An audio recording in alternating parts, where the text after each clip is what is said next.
Let's quickly talk about the difference between while loops and for loops. So, the while loop, given a certain condition, will iterate true and true until it fulfills that condition. But the for loop checks just once. Let's use this as an example. Let's say n is equals 0, and while n is less than or equals, let's say 9. Remember your colon, we want to print n. So while n is less than or equals 9, we want to print n. And once we print n, we increment n by 1. So you can either say n equals n plus 1, or you say n, I prefer to use this actually, yes, plus equals 1. So let's see what happens here. So when you run this, yes, so it's going to print out the values of n until it gets to equals 9. Let's see what happens without this. Let's see. Right. So because n is 0 and we are not incrementing it, when you print out n, while n is less than or equals 9, it's going to continue printing out. It's going to keep printing out 0, 0, 0, 0, 0, 0, 0, 0, 0, 0. Oh my God, this is an infinite loop. It will never stop printing out 0 because while n is less than or equals 9, and in this case, n is still equals 0. So it's going to run an infinite loop, and we do not want that to happen. Let's stop this. So that's why when you use a while loop, there should be a mechanism to check it so that it doesn't run infinitely. And in this case, our mechanism is to increment it in such a way that at some point it meets this condition. Let's run that again. Yes. So we start from n equals 0. But while n is less than or equals 9, print out n and increment n by 1. So we have this, and it prints n until it gets to 9 and it stops. Let's see what would have happened if we had a for loop. Just hypothetically. Let's see. Using this example, I just want to show you the difference. Let's say n is equals 0. We're saying for loop. For n less than or equals 9, print n. Let's see what happens.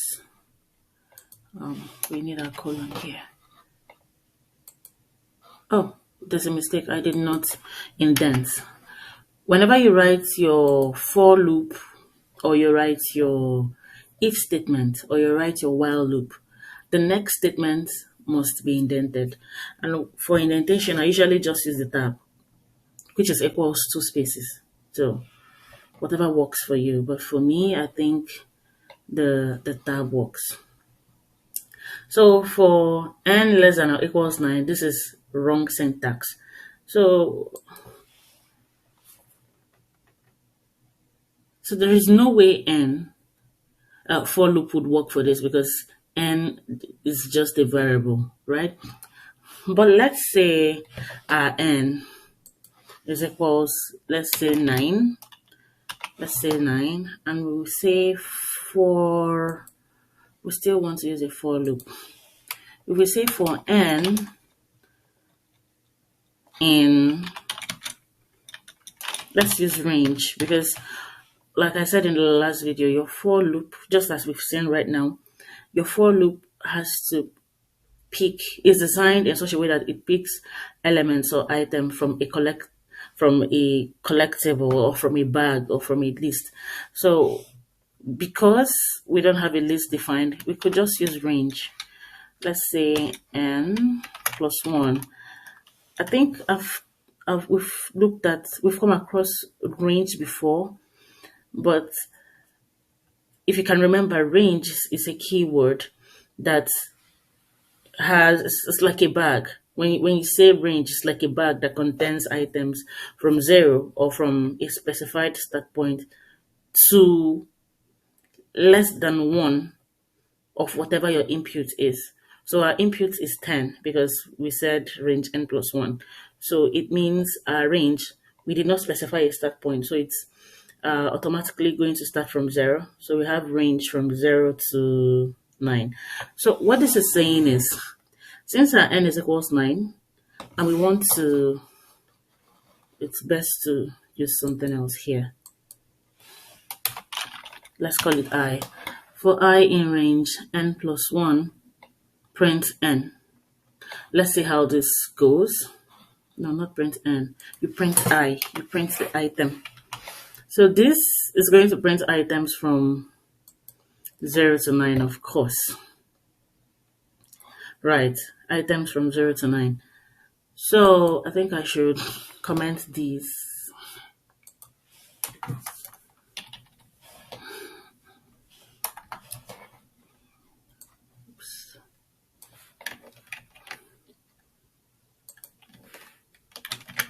Right, let's run this again.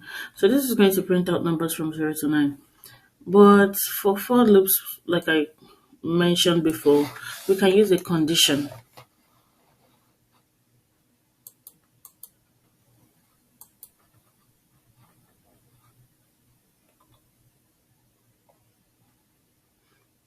If we didn't use range, let me, one more point about for loops. If we didn't use range, which serves as a bag of some items or a list of items or a collection of items, if oh, if we didn't use range, let's see how this will behave.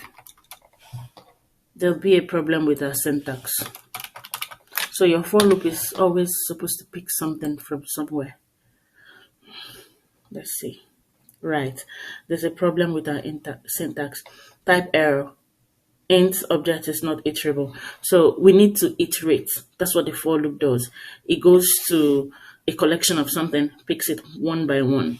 But the while loop, as we saw, it doesn't have to iterate. You give it a condition and it keeps on going through that condition, until it satisfies it. Okay. Let's get back. Yes.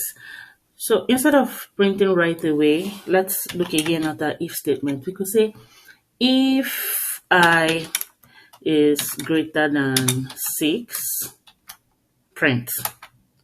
We could print I.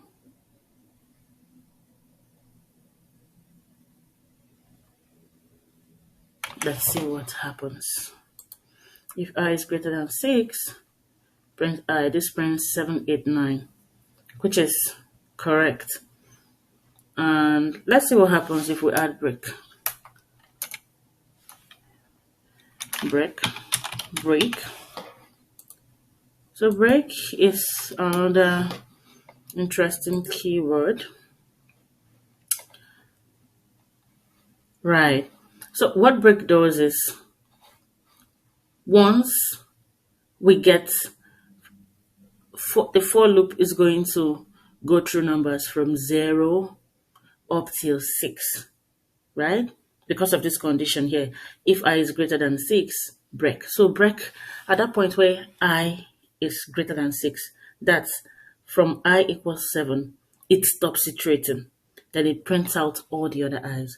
I just need for you to note the difference. When you say break, it stops the operation. It stops the operation. So with this break, if I is greater than 6, that's from I equals 7, the iteration stops and it prints out all the i's. But without the break statement, it just goes ahead to print 7, 8, 9. Let's end this video here. If you did enjoy this video, please tap on the subscribe button and let's meet on the next one.